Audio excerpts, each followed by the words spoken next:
नमः शिवाय। हरितालिका तीज की कथा।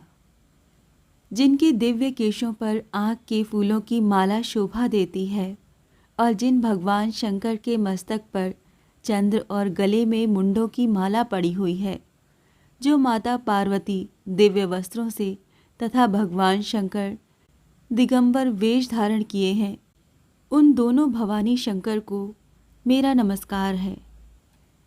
कैलाश पर्वत के सुंदर शिखर पर माता पार्वती जी ने महादेव जी से पूछा, हे महेश्वर, मुझसे आप वो गुप्त से गुप्त बातें बताइए जो सभी के लिए सरल और महान फल देने वाली हैं। हे नाथ, यदि आप मुझसे प्रसन्न हैं तो आप मुझे दर्शन दें। हे जगत के नाथ, आप आदि, मध्य और अंत रहित हैं। आपकी माया का कोई पार नहीं है। आपको मैंने किस भांति प्राप्त किया है, कौन से व्रत, तप या दान के पुण्य फल से आप मुझको वर रूप में मिले। महादेव जी बोले, हे देवी, मैं आपके सामने उस व्रत के बारे में कहता हूँ जो परम गुप्त है।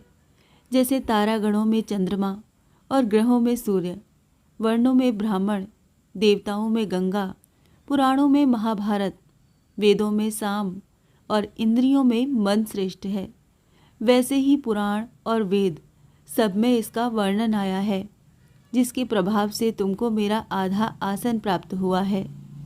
हे प्रिय, उसी का मैं तुमसे वर्णन करता हूँ। सुनो। भादो मास के शुक्ल पक्ष की हस्त नक्षत्र के दिन इस व्रत का अनुष्ठान मात्र करने से सभी पापों का नाश हो जाता है। तुमने पहले हिमालय पर्वत पर इसी महान व्रत को किया था जो मैं तुम्हें सुनाता हूँ। पार्वती जी बोली, हे प्रभु, इस व्रत को मैंने किस लिए किया था, ये मुझे सुनने की इच्छा है, सो कृपा करके कहें। शंकर जी बोले, आर्यवर्त में हिमालय नामक एक महान पर्वत है, जहाँ अनेक प्रकार की भूमि अनेक प्रकार के वृक्षों से सुशोभित है, जो सदैव बर्फ से ढके हुए तथा गंगा की कलकल ध्वनि से शब्दायमान रहता है। हे पार्वती जी, तुमने बाल्यकाल में उसी स्थान पर परम तप किया था और 12 वर्ष तक के महीने में जल में रहकर तथा बैसाख मास में अग्नि में प्रवेश करके तप किया। सावन के महीने में बाहर खुले में निवास कर अन्न त्याग कर तप करती रहीं। तुम्हारे उस कष्ट को देखकर तुम्हारे पिता को बड़ी चिंता हुई। चिंता में वो सोचने लगे कि मैं इस कन्या का विवाह किससे करूं। एक दिन नारद जी वहां आए और देवर्षि नारद ने तुम शैलपुत्री को देखा। तुम्हारे पिता हिमालय ने देवर्षि को अर्घ्य, पाद्य, आसन देकर सम्मान सहित बिठाया और कहा, हे मुनीश्वर, आपने यहाँ तक आने का कष्ट कैसे किया, कहें क्या आज्ञा है। नारद जी बोले, हे गिरिराज, मैं विष्णु भगवान का भेजा हुआ यहाँ आया हूँ। आप मेरी बात सुनो। आप अपनी कन्या को उत्तम वर को दान करें। ब्रह्मा, इंद्र, शिव आदि देवताओं में विष्णु भगवान के समान कोई भी उत्तम नहीं है। इसीलिए मेरे मत से आप अपनी कन्या का दान भगवान विष्णु को ही दें। हिमालय बोले, यदि भगवान वासुदेव स्वयं ही कन्या को ग्रहण करना चाहते हैं और इस कार्य के लिए ही आपका आगमन हुआ है, तो वो मेरे लिए गौरव की बात है। मैं अवश्य उन्हें ही दूंगा। हिमालय का ये आश्वासन सुनते ही देवर्षि नारद जी आकाश में अंतर्ध्यान हो गए और भगवान विष्णु के पास पहुँचे। नारद जी ने हाथ जोड़कर भगवान विष्णु से कहा, प्रभु, आपका विवाह कार्य निश्चित हो गया है। इधर हिमालय ने पार्वती जी से प्रसन्नतापूर्वक कहा, हे पुत्री, मैंने तुमको गरुण ध्वज भगवान विष्णु को अर्पण कर दिया है। पिता के इन वाक्यों को सुनते ही पार्वती जी अपनी सहेली के घर गईं और पृथ्वी पर गिरकर अत्यंत दुखित होकर विलाप करने लगीं। उनको विलाप करते हुए देखकर सखी बोली, हे देवी, तुम किस कारण से दुखी हो, मुझे बताओ, मैं अवश्य ही तुम्हारी इच्छा पूरी करूंगी। पार्वती बोली, हे सखी, सुन, मेरी जो मन की अभिलाषा है सुनाती हूँ। मैं महादेव जी को वरण करना चाहती हूँ। मेरे इस कार्य को पिताजी ने बिगाड़ना चाहा है। इसीलिए मैं निसंदेह इस शरीर का त्याग करूंगी। पार्वती के इन वचनों को सुनकर सखी ने कहा, हे देवी, जिस वन को तुम्हारे पिताजी ने न देखा हो तुम वहां चली जाओ। तब देवी पार्वती अपनी सखी का ये वचन सुन ऐसे ही वन को चली गई। पिता हिमालय ने तुमको घर पर न पाकर सोचा कि मेरी पुत्री को कोई देव, दानव अथवा किन्नर हरण करके ले गया है। मैंने नारद जी को वचन दिया था कि मैं पुत्री का भगवान विष्णु के साथ वरण करूंगा। अब ये कैसे पूरा होगा? ऐसा सोचकर वो बहुत चिंतातुर होकर मूर्छित हो गए। तब सब लोग हाहाकार करते हुए दौड़े और मूर्छा दूर होने पर गिरिराज से बोले कि हमें आप अपनी मूर्छा का कारण बताओ। हिमालय बोले, मेरे दुख का कारण ये है कि मेरी रत्न रूपी कन्या को कोई हरण करके ले गया, या सर्प ने काट लिया, या किसी सिंह ने उसे मार डाला। वो न जाने कहाँ चली गई, या उसे किसी राक्षस ने मार डाला है। इस प्रकार कहकर गिरिराज दुखित होकर ऐसे कांपने लगे जैसे तीव्र वायु के चलने पर कोई वृक्ष कांपता है। तत्पश्चात हे पार्वती, तुम्हें गिरिराज साथियों सहित घने जंगल में ढूंढने निकले। तुम भी सखी के साथ भयानक जंगल में घूमती हुई वन में एक नदी के तट पर एक गुफा में पहुंची। उस गुफा में तुम अपनी सखी के साथ प्रवेश कर गई, जहां तुम अन्न जल का त्याग करके बालू का लिंग बनाकर मेरी आराधना करती रहीं। उस समय पर भाद्रपद मास की हस्त्र नक्षत्र युक्त तृतीया के दिन तुमने मेरा विधि विधान से पूजन किया तथा रात्रि को गीत गायन करते हुए जागरण किया। तुम्हारे उस महाव्रत के प्रभाव से मेरा आसन डोलने लगा। मैं उसी स्थान पर आ गया और जहाँ तुम और तुम्हारी सखी दोनों थीं।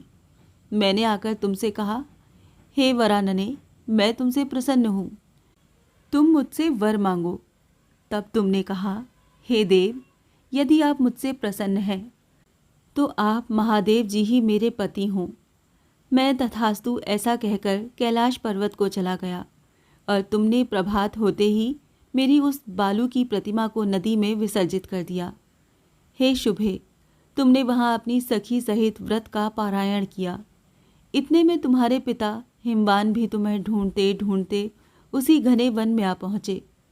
उस समय उन्होंने नदी के तट पर 2 कन्याओं को देखा तो ये तुम्हारे पास आ गए और तुम्हें हृदय से लगाकर रोने लगे। बोले, बेटी, तुम इस घने जंगल में क्यों चली आई? तुमने कहा, हे पिता, मैंने पहले ही अपना शरीर शंकर जी को समर्पित कर दिया था, लेकिन आपने नारद जी को कुछ और बोल दिया, इसीलिए मैं महल से चली आई। ऐसा सुनकर हिमवान ने तुमसे कहा कि मैं तुम्हारी इच्छा के विरुद्ध ये कार्य नहीं करूँगा। तब वो तुम्हें लेकर घर को आए और तुम्हारा विवाह मेरे साथ कर दिया। हे प्रिय, उसी व्रत के प्रभाव से तुमको मेरा अर्धासन प्राप्त हुआ है। इस व्रतराज को मैंने अभी तक किसी के सम्मुख वर्णन नहीं किया।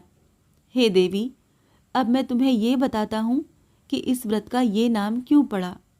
तुमको सखी हरण करके ले गई थी, इसीलिए हरितालिका नाम पड़ा।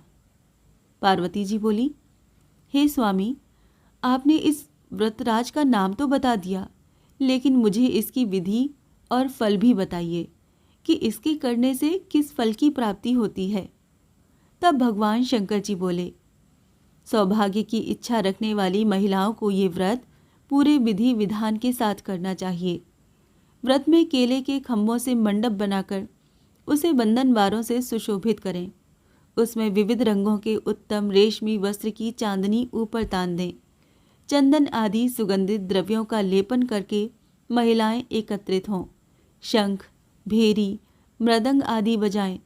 विधि पूर्वक मंगलाचार करके श्री गौरी शंकर की बालू निर्मित प्रतिमा स्थापित करें। फिर भगवान शिव पार्वती जी का गंध, धूप, पुष्प आदि से विधि पूर्वक पूजन करें। अनेक नैवेद्यों का भोग लगाएं और रात्रि को जागरण करें। नारियल, सुपारी, जंबारी, नींबू, लौंग, अनार, नारंगी तथा ऋतु फलों तथा फूलों को एकत्रित करके धूप, दीप आदि से पूजन करके कहें, हे कल्याण स्वरूप शिव, हे मंगल रूप शिव, हे मंगल रूप महेश्वरी, हे शिवे, सब कामनाओं को देने वाली देवी कल्याण रूप तुम्हें नमस्कार है। कल्याण स्वरूप माता पार्वती, हम तुम्हें नमस्कार करते हैं। भगवान शंकर जी को सदैव नमस्कार करते हैं। हे ब्रह्म रूपिणी, जगत का पालन करने वाली माँ, आपको नमस्कार है। हे सिंह वाहिनी, मैं सांसारिक भय से व्याकुल हूँ, तुम मेरी रक्षा करो। हे महेश्वरी, मैंने इस अभिलाषा से आपका पूजन किया है। हे पार्वती माता, आप मेरे ऊपर प्रसन्न होकर मुझे सुख और सौभाग्य प्रदान कीजिए। इस प्रकार के शब्दों द्वारा उमा सहित शंकर जी का पूजन करें। विधि पूर्वक कथा सुनकर गौ, वस्त्र, आभूषण आदि ब्राह्मणों को दान करें। इस प्रकार से व्रत करने वाले के सब पाप नष्ट हो जाते हैं। ओम नमः शिवाय।